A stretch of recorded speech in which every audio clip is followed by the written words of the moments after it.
here in the Northeast. No doubt many of you are experiencing the same thing in different parts of the country. And regardless, it's wonderful to have you here today. And we're going to have a lovely service together, lovely time together. Again, we invite you as always to leave comments in the social media threads. You're more than welcome to do that. I'm broadcasting this off of my phone, so I will not be able to answer as readily on my phone as I usually do. And yeah, just welcome. It's great to be with you today. And it's great to have this gift of a technology where we can still gather together as a congregation, as a Christian church, and worship together and exchange some thoughts around like how do we move forward in our lives. And today, the thoughts we're going to be talking about are thoughts around struggle and when we're still struggling around the loss of a loved one. And it's a tough topic because for so many of us, loss is very real and present. I know this past year, I lost my father within a few weeks of my mother-in-law passing, and it was a lot. It was a lot to hold. And my dad died at 96. Like, he lived a good life. I mean, yeah, if we make it to 96, I think we've done pretty well. And many of you watching this have had much harder passings than that, things that were premature, people dying before their time, as they would say, and all kinds of different challenges. And regardless of where you are in that continuum, I do want to offer today's service as just a way where we can try to look at the idea of struggling. We're still struggling with loss. And look at it in one of two different ways. And I want to have space for both. There's one sense of loss where it's someone who is near and dear to our heart, and it's really, really challenging. All the love that feels that is absent from the world in a certain sense. And then there's also those passings where it was a really hard relationship. We felt like we never got to a closure or a cleanup, and so that's a struggle in and of itself. And we're going to, touch on both of those here today. As we gather together. So today, again, the service it's a different format. So if at times it's like I'm looking over here, that's because I'm looking at my notes. I'm used to doing it far differently. So my apologies ahead of time for that. So as we often do at New Church Live, we start with a question. And today I want to start with a question. It was one that was really powerful when we shared in the sermon writing team a few weeks back as we were getting ready for today's service. And that's the question, let's name what does not go away. I want to say that again. Let's name what does not go away. So when you're looking at the struggles and the struggles that you're wrestling with and the struggles of losing a loved one, what doesn't go away? And, just as a prompt, for me, what doesn't go away is just the muscle memory of it. My dad and I had a wonderful relationship, and we loved talking football. I mean, and that was sort of our whole modus operandi. That was how we related as a father and son. And it was a good thing to relate over. And we would, last week when Indiana won, my dad and I would have had a phone call about that. The new hire of thus and such, or this playoff game or that thing. We would have had conversations around that. And I still find myself sort of picking up the phone, wanting to talk to Dad about that. And these weren't deep conversations by any stretch. They were very superficial, but they were very connecting. And that's sort of how we connected with each other. And that's something that doesn't go away, that muscle memory. What is it for you? What is the thing that you can name that doesn't go away? And you can share that. You can either share it, with a text message, 215-740-3662. Again, I won't be able to respond because I'm broadcasting off of my phone. Or you can respond as well on our different social media platforms, just naming, what is it what doesn't go away? And I want to get, as we launch into this, friends, just get so clear that the struggle is not failure. I know for me, we've gone through a number of series of different losses over the years, some very, very, very big, mirroring some of the losses you folks have gone through. And I think we all go through a lot of losses in our lives, especially as we get older. And I can remember a time where I really felt like I was literally losing my nut. The grief was so great, I really felt like I was becoming unmoored, untethered, that I couldn't think at all. It just felt very scary in those moments. And a wonderful counselor offered me something that was life-changing, and still to this day remains with me. And he simply said, Chuck, please remember, life will never be the same again. And that was such a relief. It was such a relief to have somebody say that, look, when you go through life, life is never the same again. Now, it doesn't change the goodness of life. I want to say that. It doesn't mean that God's not present or that life is not good. Last night I was doing a little interview thing and somebody said, what's been your mission statement? And mine is that life is good. And I really do believe despite all that, life is good, but it's not perfect. And it certainly involves a lot of heartbreak in life. And the trick of it, as always, and it's a very simple concept, easy to say, hard to do, which is the simple concept of our hearts are going to break. Are we going to allow our hearts to break open? We know that heartbreak is part of life. And heartbreak, and we're going to talk about this, touch on it in a number of different ways. Heartbreak is because love's present. We don't, even with hard relationships, we don't grieve the loss of that if there's zero connection. If there's just nothing there, we wouldn't grieve it because it just wouldn't attach to our hearts. And so the idea, grief being this cost of love, I think is a real important place to start, a real important part for us to look at. So what we're going to talk about today is we're going to talk about a very famous story, the story of the raising of Lazarus. I'll give you a little background on that, and then we're going to focus on a particular part. It's a long story. It's in John chapter 11. That's the version we're going to be using. You're welcome to pull that up. We're going to look at one part in particular, which is this part about, how does it actually work, this grief and this idea that God grieves too, which I think is really important. So let's get started with that. Let's get started with taking a look at that. So the story of Lazarus, Jesus is off in a different town preaching there, and he gets word that his friend Lazarus is sick and is direly so. So there's a lot of background to that story, and then there's a movement that starts happening as Jesus starts moving closer to where Lazarus was. And Lazarus, by this time, has passed away, and that's where we pick up the story here. And it's a very, very powerful part of the story, actually. And I want you to hear this, friends. I want you to hear this in terms of the struggle that is around life, the struggle that we go through, and the struggle that God joins us with. Because it's real important to remember, again, life has these patterns. And as Jesus is drawing closer, it's easy to just jump to the end of the story and go the end of the story is this. When he had said this, Jesus called in a loud voice, Lazarus, come out. The dead man came out, his hands and feet wrapped with strips of linen and a cloth around his face. Jesus said to them, take off the grave clothes and let him go. So it's really easy to jump to the end of the story, hooray, Lazarus is resurrected. But the fact is that doesn't happen instantaneously. We don't get to that point. There's this other point that's upstream of that where we really do experience this depth and this deep, deep, deep grief.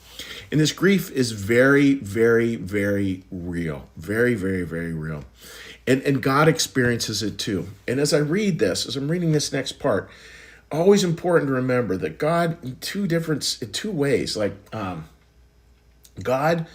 God asks us, right? And we say this a lot in New Church Life. He never asks us to worship him. He asks us to follow him.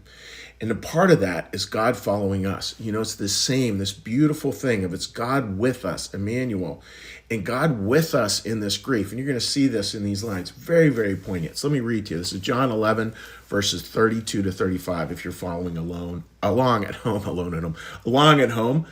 And that is, here we go. When Mary reached the place where Jesus was and saw him, she fell at his feet and said, Lord, if you had been here, my brother would not have died. And even there, you can just feel the humanity there. Like God, if you'd been present, Jesus, if you'd been present, this wouldn't have happened. And very understandable, because we can look at these losses and it's so easy to see them as not examples of God's presence, and yet God is there too. God is there too. So let's keep going. When Jesus saw her weeping and the Jews who had come along with her also weeping, he was deeply moved in spirit and troubled. Where have you laid him? He asked. Come and see, Lord, they replied. Beautiful line there. Come and see, Lord. And then it says Jesus wept. Now, friends, there's so much beauty in that. There's so much beauty in that. Let's just look at that line, come and see, Lord. It's this idea of inviting God into that place, this come and see, Lord. It's interesting because so much of the time, Jesus is using almost those exact words to draw people to him and to show them the way to live and to show them this new path of life.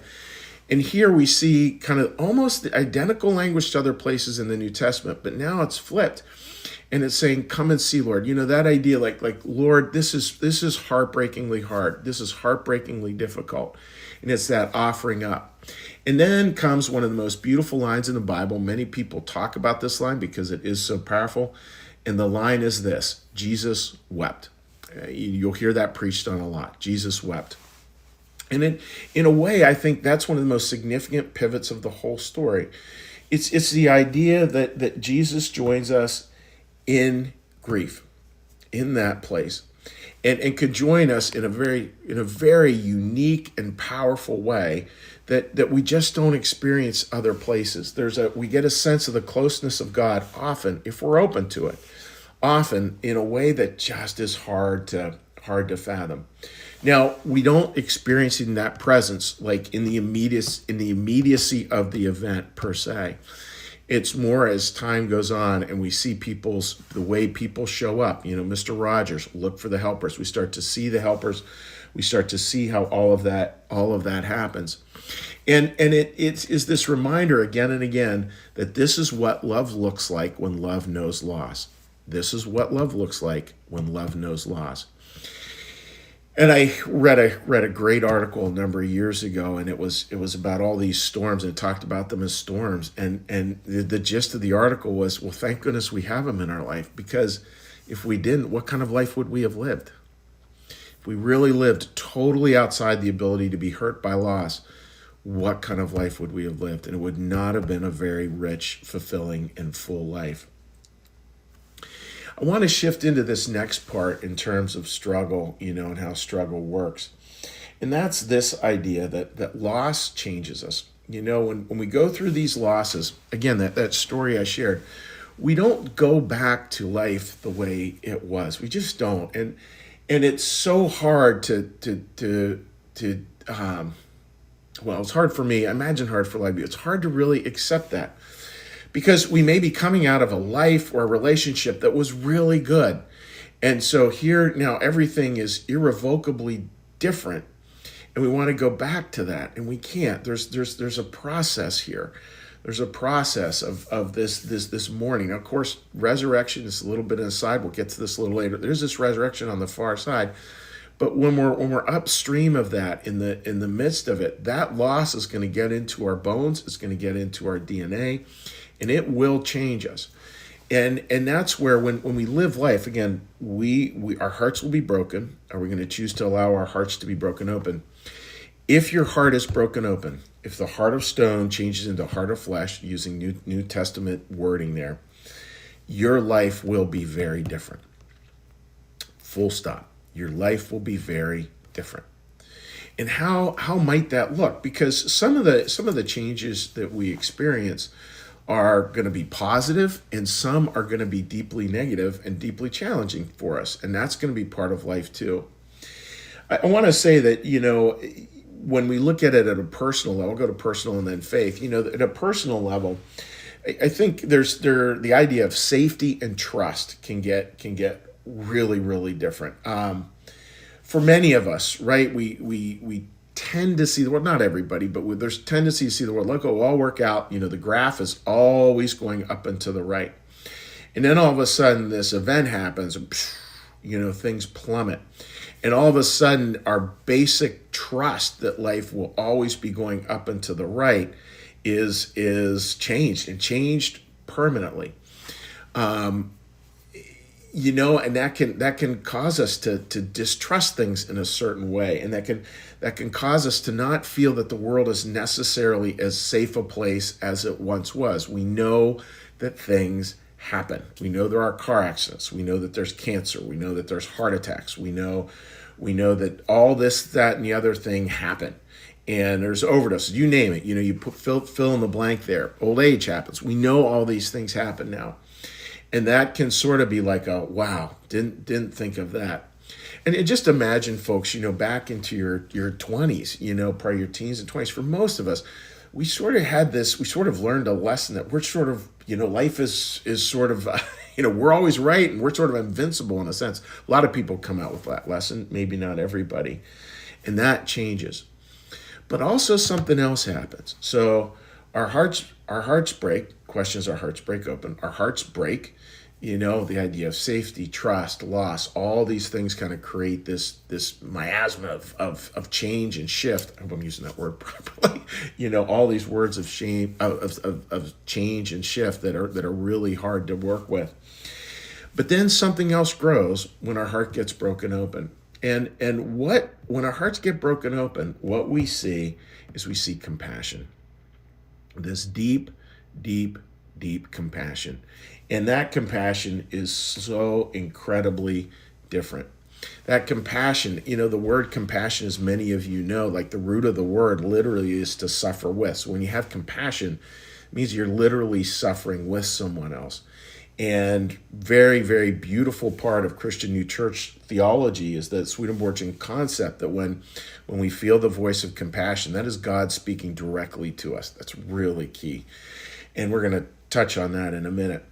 This compassion is very, very, very important, and it changes our human experience. And I here I wish we were all sitting around. I wish we were sitting around my office here, because I'm sure many of you have better ideas. Please put them in the comment section, because I certainly would love to hear them. That compassion, it shifts our whole perspective. Can, as a pastor, right, and as individuals, I'm sure for many of you, right, our life experience can be these are the highs, these are the lows. And then we go through life, maybe this is in our 20s, we go through life's 30s, 40s, 50s, 60s, 70s, 80s, right? We know highs that are like, how do you put words to it, right? How do you put words to a grandchild, or how do you put words to watching somebody take care of another person? Like, it's just so incredible, like these incredible moments, right? But then also the bottom has dropped out. By most of the time when you hit your middle age years, and later on, some of us unfortunately hit it closer, the bottom has fallen out at least a couple of times, probably 3 or 4 times the bottom has fallen out for you. And one of the things to remember is that when we're in our 20s, right? And our life experience is this and this, and not everyone's is. I want to be clear about that. But for a lot of us, we haven't experienced the real highs of life, even though we imagine we have. We haven't experienced the real lows of life, though we imagine we have. But then over time, these go different directions. The highs are incredibly much more higher, and the lows are incredibly lower. The bottom literally has fallen out. And that means that compassion now fills that space. Like, here it is. Here we got our judgment. This is the way to run it. But then as this grows, our compassion grows. The space grows, where compassion grows more and more and more. And we're able to relate to the person who's right up here, who's had the best day of their life, can't believe it, so excited. And we're able, this makes me a little teary, we're able to relate to the person down here, and really able to relate to it. And when we had this experience, that person down there, that person up here, really couldn't get it. But now we really have the space to understand and welcome them into our heart. It's an incredible gift of a broken heart, is that compassion, because that compassion leads to relatability, leads to connection with other people in a way that doesn't otherwise happen. And we're going to come back to that a little bit. And that's why it's so important to practice the ministry of presence versus the ministry of noise. Noise, which is a bunch of answers, because that's when your experience has been this. I think for most people, they do realize just the being with is the most significant gift they can offer to others.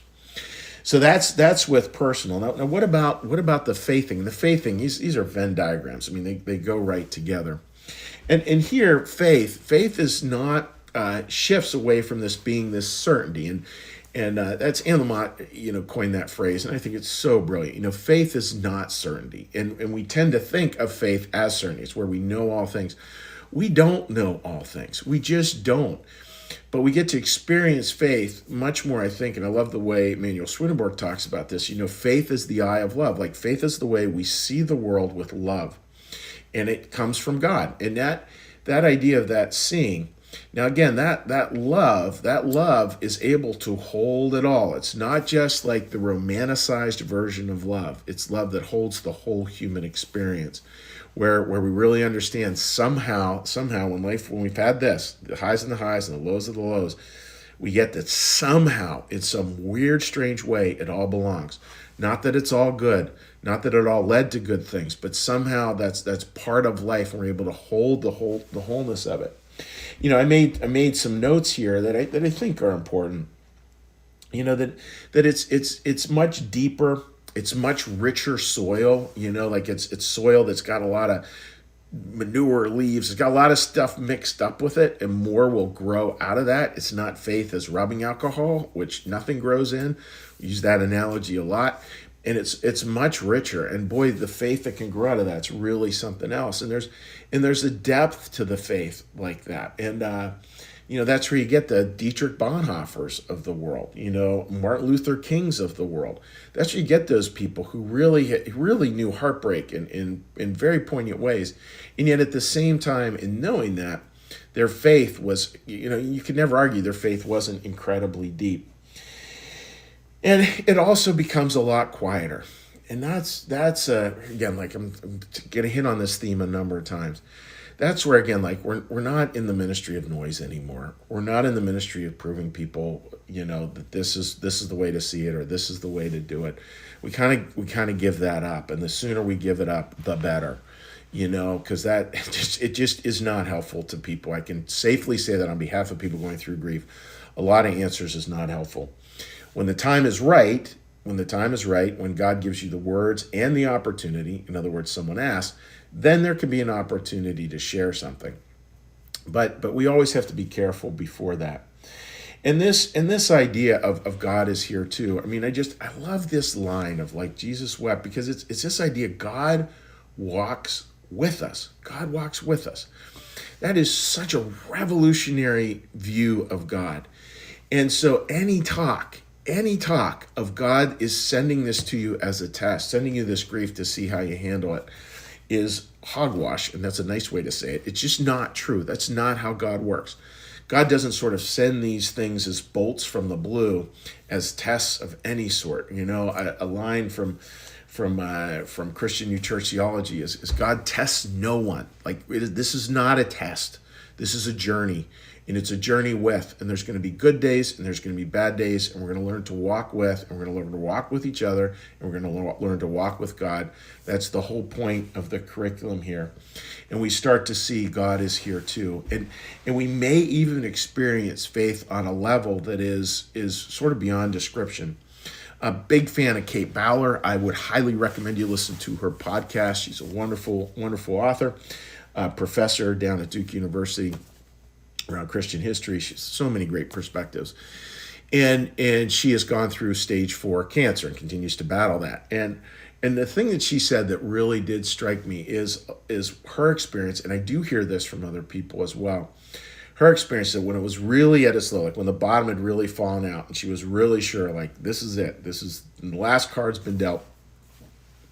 She found a connection with God that was ineffable, that was transcendent, that put her in a place way above anything she could imagine. For those of you familiar with the Footprints in the Sand poem, if you're not familiar with it, Google it, take a look at it after the service. It really is significant when we get to that point where we start to see how that functions, that deep richness there.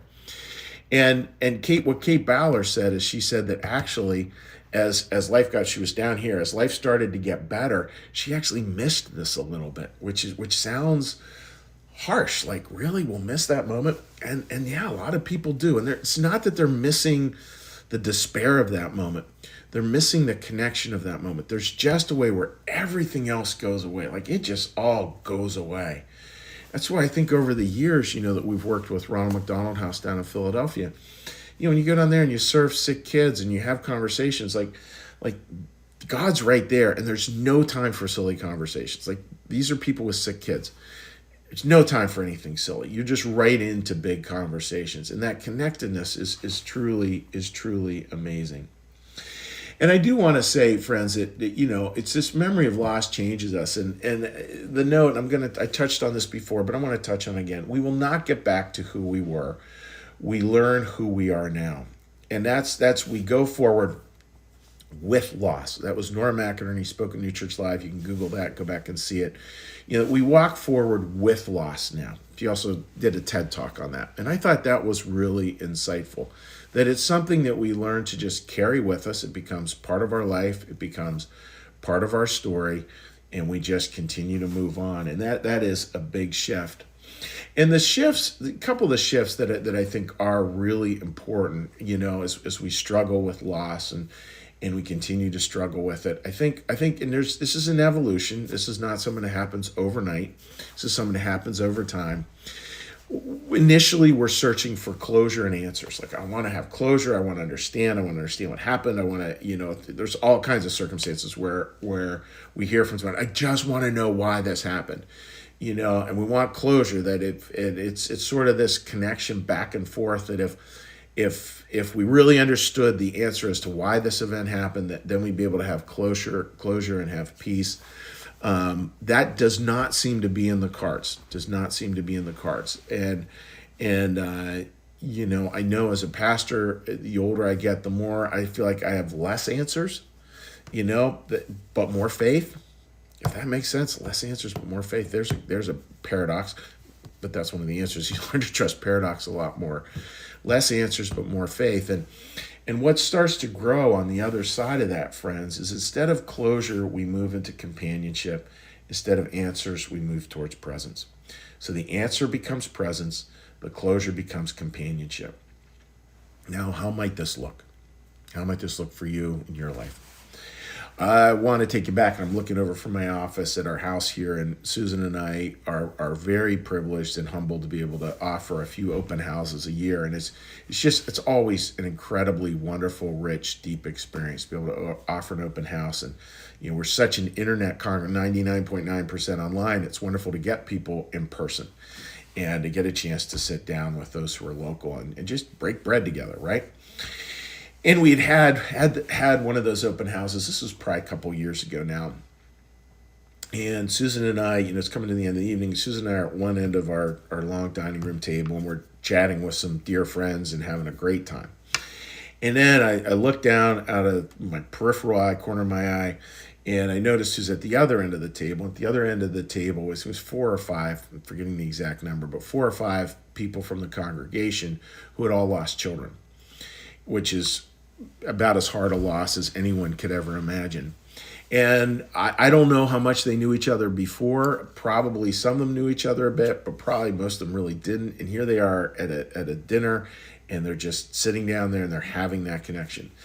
That's the companionship. That's the presence. That's the closure. That's the answer right there.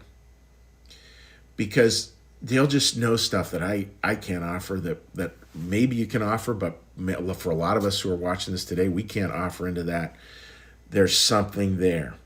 And I look at that end of the table, and I think, thank you, God.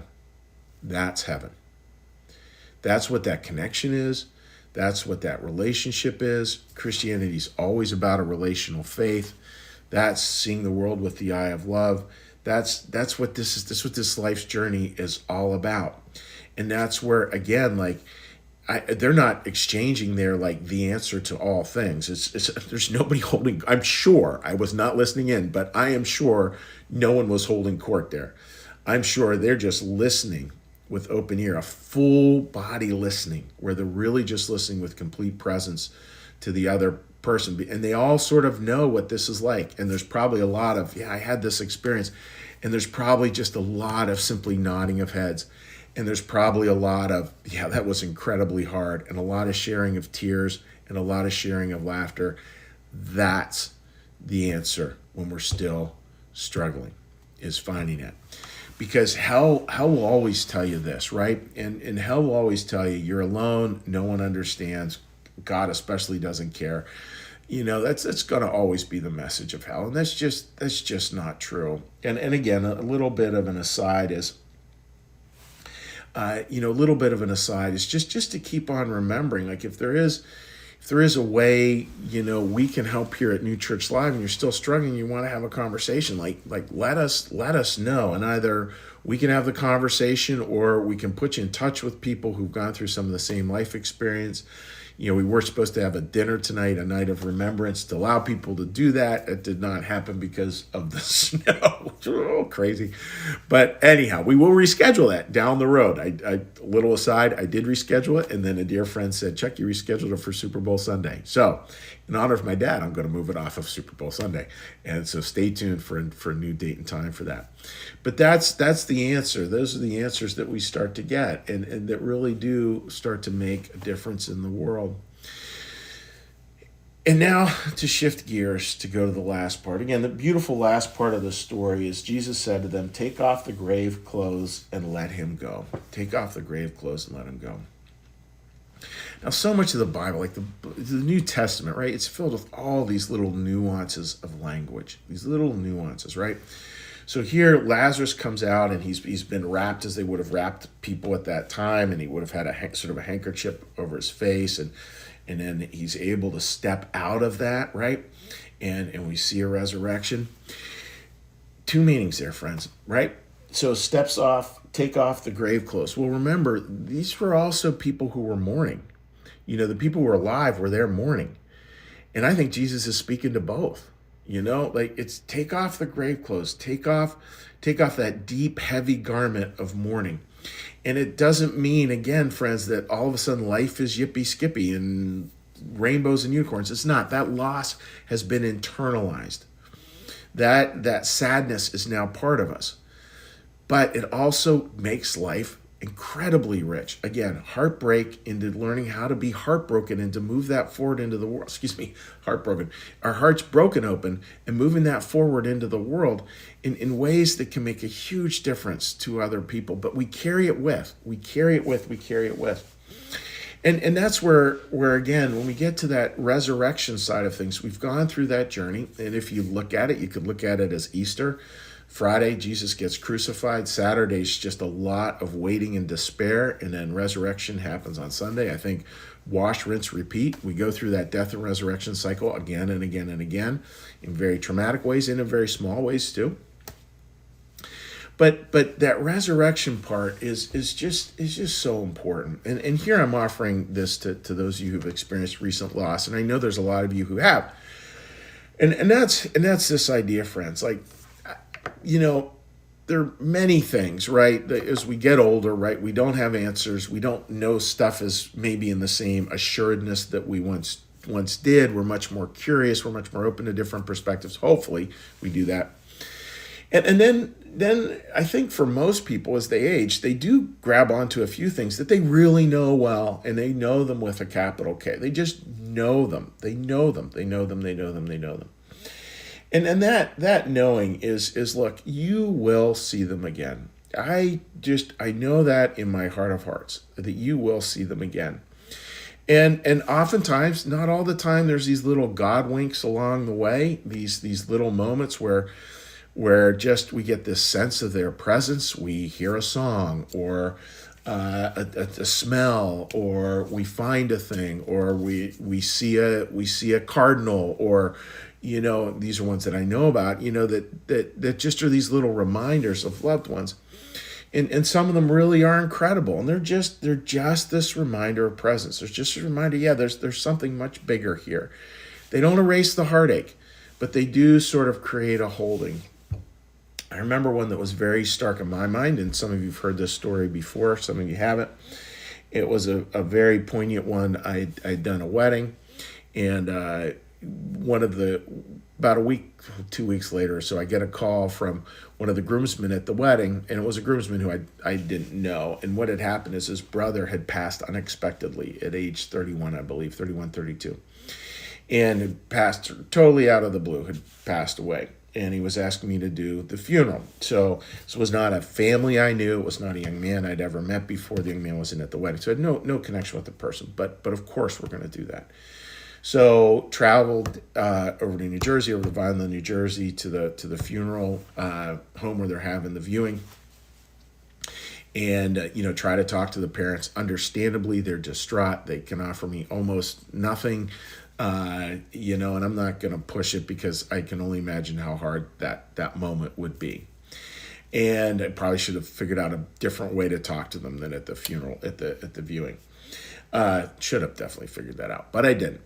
So go home, not quite sure what to do, and I, thinking through it, I think, yeah, I'm gonna offer a poem as part of it. Do the best I can, and I was given a little bit of biographical information, sort of, it was about this big, this much newsprint, little obituary, but literally it was probably, I don't know, 6 or 7 sentences. It was not much. So anyhow, I picked out a poem. I go the next day to do, or a couple days later, to do the actual service at the interment service at the funeral home. And the young man's mom comes out to me right before the service, and she said, "Chuck, if you could just do one thing as part of this service." And I said, "What?" And she said, could you please just say a poem as part of the service somewhere there? Whatever else you do is totally fine. Could you do that? And so that's what I did was I said, "Oh, I did pick one," and I handed her a poem, and it was the same poem she was in the process of handing me. Now, that's more than coincidence, friends. I'm sorry. Any of you with scientific minds, like the odds of doing that, 0. And believe it or not, very few people want poems read during funeral services. I mean, I think I've been asked to do that twice, read a poem. And so it's just like, that's a God wink. Like, that's just a reminder that they're going to be okay. And I want to just read just a couple of pieces here for you. And these are just random thoughts. When that idea of seeing your loved one again, that's the idea of the life that they're living now. And these are out of the book Heaven and Hell, a piece of New Church theology that's beautiful. It says, for those who are in heaven, here we're talking angels, they are always progressing towards the springtime of life. So your loved one is experiencing this, that growing old in heaven is growing young. That we come into the flower of our youth in so many ways. And I think that's not just a physical transformation, but it's a mental transformation as too, where we come back to our youth. That idea of that spark of life and that interest and that curiosity all comes alive again. The second thing, little thought, radiate the pleasure and beauty of thoughtfulness. And I love this one. I actually did a whole sermon on this a little bit ago because I just love that line. Like that whole idea, coming into your youth, coming into that handsomeness or that beauty, however you want to phrase it. What it is, we become this embodiment of thoughtfulness. That's what angels are. They are an embodiment of thoughtfulness, which is why we can live heaven now. We can choose that too. And they're in the process of God allowing them to experience that in ways that are just incredible, where your whole way of being is now being thoughtful, deeply thoughtful of other people, and deeply thoughtful of God, and deeply thoughtful of what you yourself need. It's this thoughtfulness that's just incredible. Number 3, a heartfelt wishing better for others simply out of love. And you can see where that's connected to the thoughtfulness thing. When we come from that deeply thoughtful place, of course, from a very heartfelt world, we're going to wish better for other people than for ourselves. It's not going to become about us anymore. It's not about our agenda. It's about them and ways we can serve and ways we can help.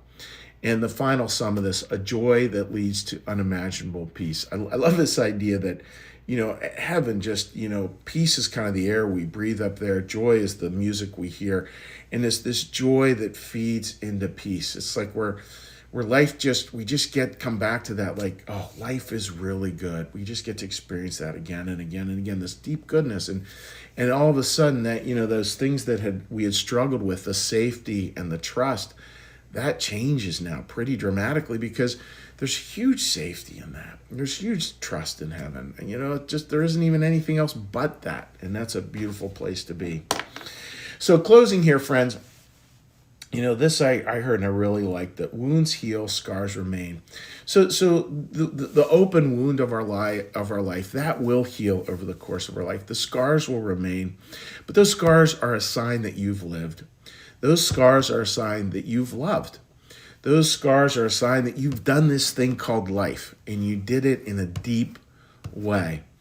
So in a way, the struggle, it's really hard. It's really difficult. My heart breaks for you if you're going through it. I'm sure some of you are in the midst of it. You're not able to sleep. You're not able to eat. You're not able to concentrate. You're wondering if life's going to have any future. I get it. And what I will tell you is I will tell you that wound does heal. And at the same time that the scar will remain. But again, it's a scar that reminds us all that we have lived. We have lived completely and fully and in a blessed way. So friends, I hope that's a helpful way to hold the idea of struggle and when we're still struggling over loss. And what we're going to do now is we're going to close the service. And the way we're going to do that is we're going to do a little prayer, and then we're going to do a little blessing, and then we'll just say goodbye to you folks. Again, feel free to leave a comment on social media. Would love to hear that, hear from you folks, hear how you're doing today, hear any thoughts you might have as we get into a conversation, hopefully a conversation that can last throughout the day as other people watch and want to chime in as well. So friends, let's do a little prayer. So please join me. Lord, thank you for your presence here today. And Lord, in the midst of those struggles, help us to feel your hand in ours, walking with us, helping us in whatever way we can to at least make a little bit of sense of our lives in times where loss feels so great, where it feels like we'll never move beyond it. And Lord, even in that idea that we'll never move beyond it, maybe we won't. And maybe that's good, because maybe love does really last. And the loss, while healed in a sense, does remain, but it remains until we meet our loved ones again. Amen. Hear our prayer. Our Father, who art in the heavens, hallowed be thy name. Thy kingdom come, thy will be done, as in heaven, so upon the earth. Give us this day our daily bread, and forgive us our debts, as we also forgive our debtors. And lead us not into temptation, but deliver us from evil. For thine is the kingdom, and the power, and the glory forever. Amen. May the Lord bless you and keep you. May the Lord make his face to shine upon you and be gracious unto you. May the Lord lift up his countenance upon you, bring you peace, and bring you home. Amen. All right, dear friends, God bless all of you, and we will see you next Sunday, and we'll see you this